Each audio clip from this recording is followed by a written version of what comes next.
Hi guys, this is Cheng. Currently work at the Pacific Northwest National Lab.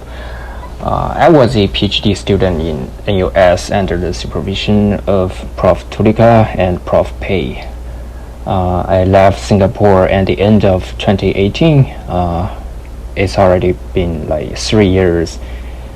And I miss Singapore, NUS, and my supervisors a lot, especially during this pandemic.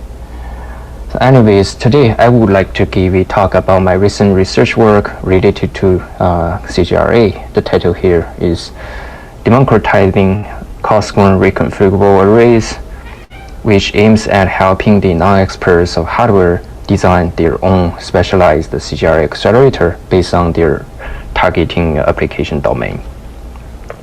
So the background comes first. The CPUs for general purpose processing cannot satisfy the specific application domain. So the ASIC accelerators is widely used. However, CGRAs outperform the ASIC accelerator in terms of its programmability and reconfigurability. On the other hand, you may hear the FPGA, right? So CGRA also provides better energy and area efficiency over FPGAs since it is coarse-grained, while the FPGA is fine-grained in bit level. So we already witnessed some products from the industry, like Samanova machine, TPU from Google, and Wave Computing's DPU. Some companies keep growing up while some other die. But anyways, this trend of leveraging the CGRA also draws the academics' attention in the CGRA research. So here we also view some spatial accelerators like the TPU and Marie-like accelerator as the subcategory of the CGRA, because they are also coarse-grained spatial accelerator but lack of the reconfigurability in some extent.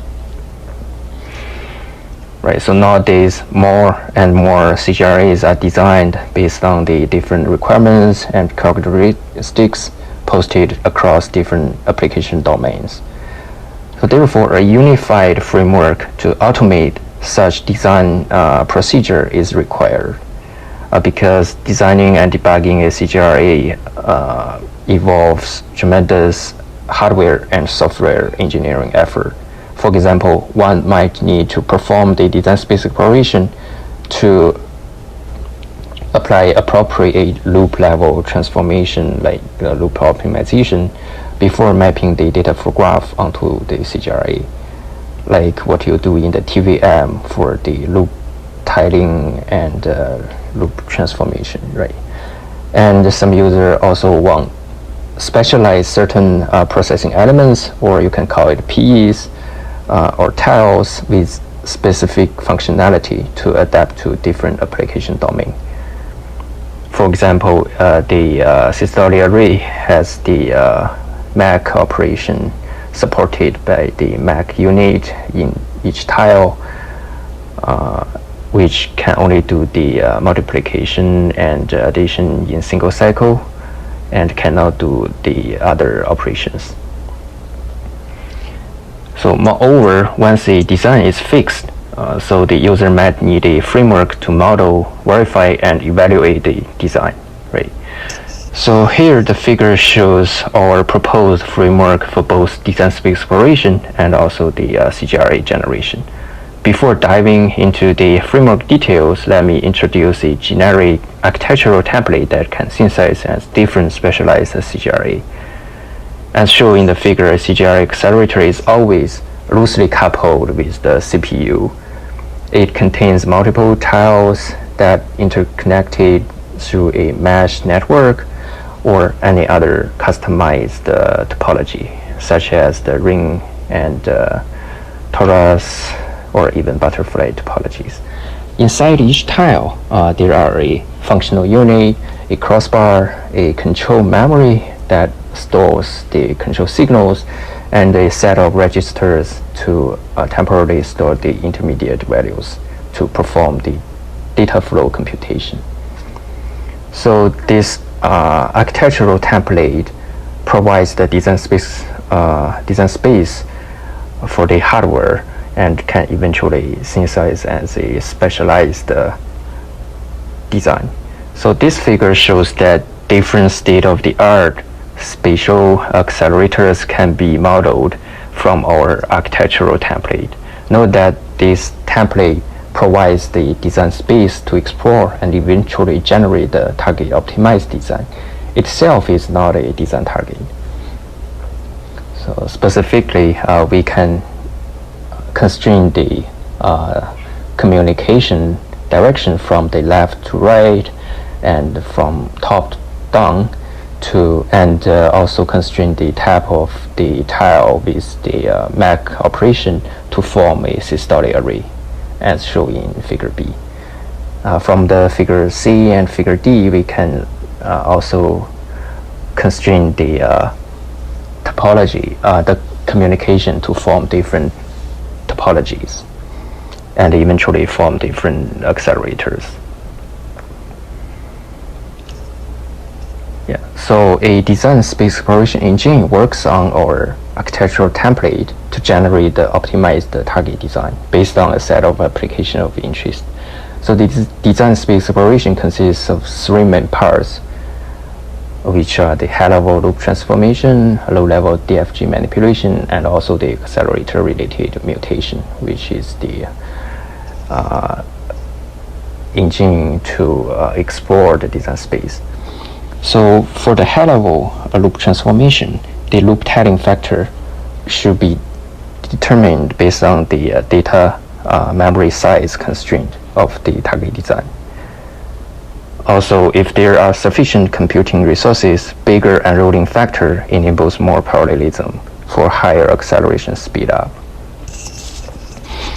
And for the low-level DFG manipulation, based on the compute pattern shown across different applications, functional units can be automated, can be customized with specific functionality to trade off the critical path latency and the execution cycle count. All these factors and design points can be determined and refined by a design space exploration engine iteratively. So a genetic algorithm or simulated annealing algorithm usually used in the engine to mutate your design point or the optimization factors in each iteration until the optimized design is generated, or in other words, until the objective is converged. The objective can be pure performance or power efficiency or area efficiency, which can be customized. Yes, through this design exploration, you can get your target optimized design point, right? Once the design is fixed, we might need a generator to automatically generate the synthesizable Verilog, which is actually the real hardware. So OpenCGRA plays such a role here in the unified framework for the users to model, verify, and evaluate the target design. So the entire framework is written in Python, and it's actually built upon the Palmetto 3, which is a Python-based hardware generator framework developed in Cornell University. And because it is written in Python, so it is easier for the users to extend and test it. So to model a CGRA, OpenCGRA provides the functional level, cycle level, and register transfer level models. A functional level model of CGRA is just a couple of lines of Python code that execute the data flow graph nodes one by one until a branch or a return instruction is met. And the functional level model is usually used as the gold model for verification, by which I mean that you can check the generated values from the functional level compare it with the cycle level or the RTL level to see whether there is some mismatch. Right. So a cycle level model provides cycle accuracy and enables fast simulation. Yeah, and of course the RTL model is the most accurate one, and it is used to generate a sensible Verilog for the real hardware. All the models in different abstract levels are highly parameterized, which allows the user to get rid of the design and engineering details, by which I mean the user can just manipulate the parameters or a configuration file to help them to eventually generate the target design. For example, a user can specify the tile counts, like I want a 4x4 CGRA tiles, and you can even specify the functionality of each tile to generate a heterogeneous CGRA design. So besides the modeling, OpenCGRA also provides the basic unit and integration testing strategy for verification. A more advanced testing strategy is called probability-based random testing. So here we show that OpenCGRA uses a software testing way to test the hardware by using the hypothesis. Hypothesis is an open source Python package that can automatically shrink your input test cases and also even shrink your design complexity. In this way, a bug can be eventually triggered at the minimum design point with minimized input dataset, which eases the debugging procedure. For example, here you can see that the probability-based random testing can automatically generate different input cases just based on the type. We see that you have the integer from 0 to 8, so it will automatically generate some random number like 1, 0, or 3, 4 to see whether the bug is triggered. For the design complexity, we can see that we have different set of functionality.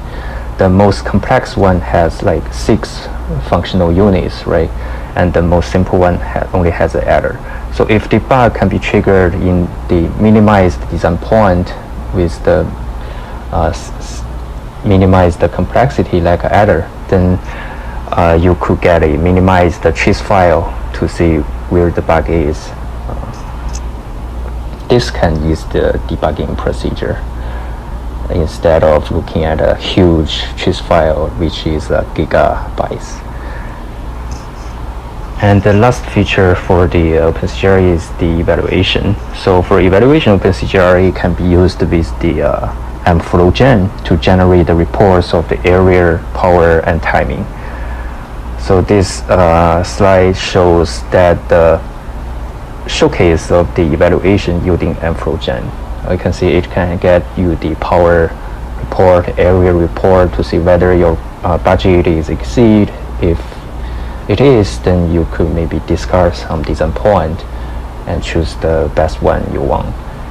And mFlowGen is actually a couple of Python scripts to call the commercial and or open source CAD tools like USys, Cadence, Synopsys, and link them together without some manual effort. And mFlowGen is also open source in GitHub. So another promising feature of the OpenCGRA is that it is easier for the user to design a heterogeneous or specialized CGRA thanks to its parameterization system. So instead of carefully passing the configuration file that is normally huge in a traditional design methodology, we can just use like 4 to 5 lines of Python code to specialize certain tiles in CGRA with specific functional units to form a heterogeneous one. And showing this figure, right, we can like use just 7 or 6 lines of code to specialize the tile 5, 7, 13, and 15 to specify them with a different functional unit to form a specialized CGRA. And so the takeaways are like to democratize the coarse-grained reconfigurable arrays and make it available for the non-experts of hardware. A design speed exploration should be automated, and a generator should be provided, which is the aim of our framework. So here we show some layouts generated from our framework in the recent publications. And the generator of the framework that is called the OpenCGRA is open sourced and available in GitHub. Yeah, so this ends my talk, and the questions, feedbacks, and even the pull requests of the repo will come.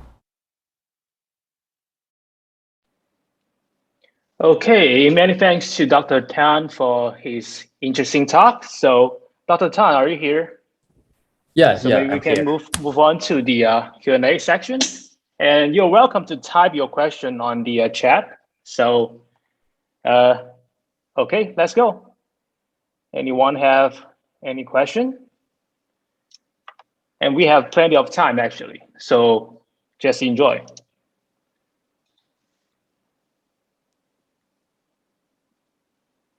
Okay, so probably I have a question for you. And I noticed that because I'm not working on the chip designing fields, I'm working on the algorithm design. And one of my question is that, your algorithm seems to be a automatic chip design assist generator. Is that true? So what I'm concerned is that whether there is a optimal solution if I have an objective for designing a chip, and if there is an optimal solution, and how close the solution your algorithm can give us. Yeah, I guess you're asking like how close my solution could Yes. compare with the real practical optimized one. Right. Yeah, so I think like for this question, like it's actually hard to define the real optimized one, right? It depends on the experience, depends on the how you design it, for example, based on the technology, based on the actually it's most based on the application behavior. So I would say in our papers, I would say like there's some distance from it, but it's like 90 or 95% compared with the state of the art. If we don't consider about the future technology used in their chips.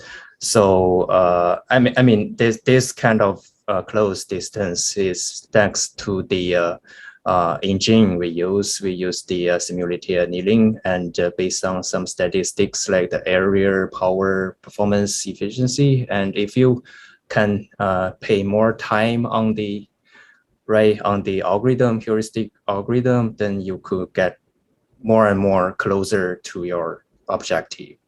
That's how it works. And if you pay more time, and then you can get better performance, I guess.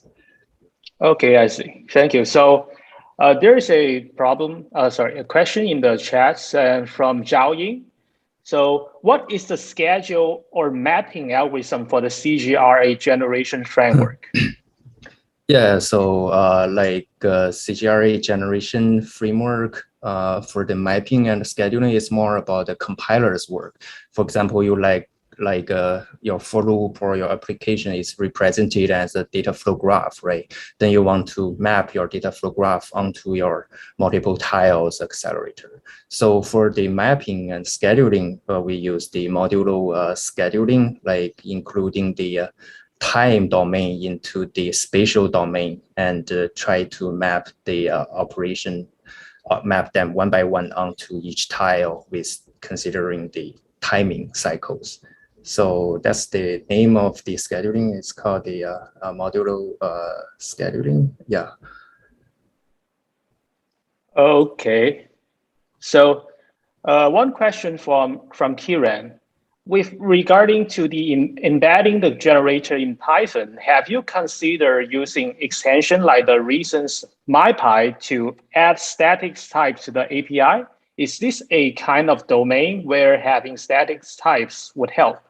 Yeah, cool. Yeah, so this is a good question. Like for the simulation or modeling or some related generator or simulator, the performance is obviously a key issue, right? So people say that, oh, my model sim or my chisel stuff is much faster than Python because we write it in C++, but Python is slower than them. So I know that in Cornell and some other university, they develop some Python accelerator, like use the MyPy or something to accelerate the simulation procedure. Yeah, that's a very good. I know it's a type freezer or some related paper published in CGO, and you can look at the CGO conference. Lots of the Python related acceleration strategies are published there. Yeah, thanks for the question. Okay, so do we have any more questions? You're welcome to type in the chat.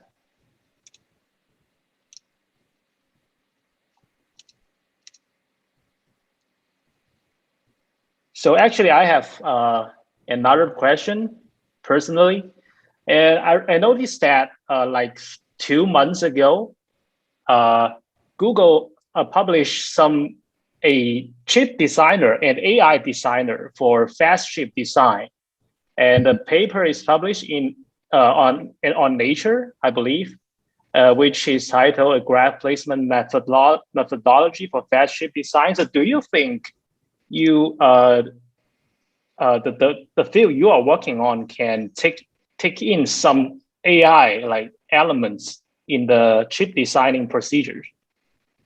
Yeah, cool. That's also a cool, good question and a cool question. Yeah, so I think they share some similarity, and yeah, but the difference between our work and the goals is like our is more like a little bit higher level, like manipulating the data flow graph, which is actually the application. But for Google's chip layout, they actually manipulate the chip layout, right? So like how is the circuit should go through and lay out on the real hardware chips. So that's some difference, but the key idea may be similar, like how you map something onto another area constrained thing to make some efficiency, like you want save area or save power or lower the thermal, something like that. So lots of people do the machine learning based chip design or mapping strategy in this. I know that Zhao Ying is currently doing some GCN-based mapping in the CGRA compiler. Zhao Ying is also under supervision of Reconfigurable. Yeah. Cool. I see. Thank you. So, okay. Yes, so from Kiran, I believe again, could you speak a little more about what future work you have planned for your generator? You mentioned that it had been open sources. Have people started contributing to it? Any new development? Yeah, so as I said, like the pull request welcomed and is already open source and already used by different users from UCLA, from Georgia Tech, and of course our labs. But there are not so many people. Yeah, there are contributions, but they contribute to the dump up and the stars, right? So pull requests are welcomed from you, maybe. Yeah. Okay. So any question? We still have 2 minutes, I believe. So if not, I will ask one more question, probably. Okay, so one final question. So what's your plan for your future career? So I mean, have you do you have any plan to go into some more industrial sectors like Intel or Xilinx or any other things to like, what do you think is better? Which location or organization you think is better for your career? Oh, yeah, cool. I don't know how you recognize it, but I actually, yeah, as you recognized, I kind of trying to like move to industry a little bit. And also the job probably related to the reconfigurable accelerators. Yeah, maybe as you recognize the lots of works or projects I did is kind of practical, useful, or right, it's a combination between the research and the engineering. So I view myself as a kind of research engineer and trying to like do contribute more in the real useful stuff, like a real accelerator can be used. So, and there are lots of opportunities nowadays as the machine learning is growing, right? There are lots of machine learning accelerator or some related accelerator in IoT, in graph processing domain, in multimedia domain. So like Google has their own TPU and mobile TPU, it's called tiny TPU or something, edge TPU, right? And Xilinx has their beside the FPGA, they have their AI engine, and NVIDIA has their own DPU or something. ARM has their DPU, and Microsoft also has the Catapult, Brainwave, those things. I mean, yeah. So there are lots of opportunities, and that's also like what I want to try. Yeah. Okay, thank you. So the time is like we are running up, and probably we should move to the next section. And many thanks to Dr. Chen, Dr. Tan for his interesting talk and the Q&A sections. No problem. Thank you, Haoxing. Yeah. Thank you. See you maybe sometimes. Okay. Yeah, no problem. Okay. So everyone, so please try to make your vote immediately because the deadline, I mean, for the best student talks.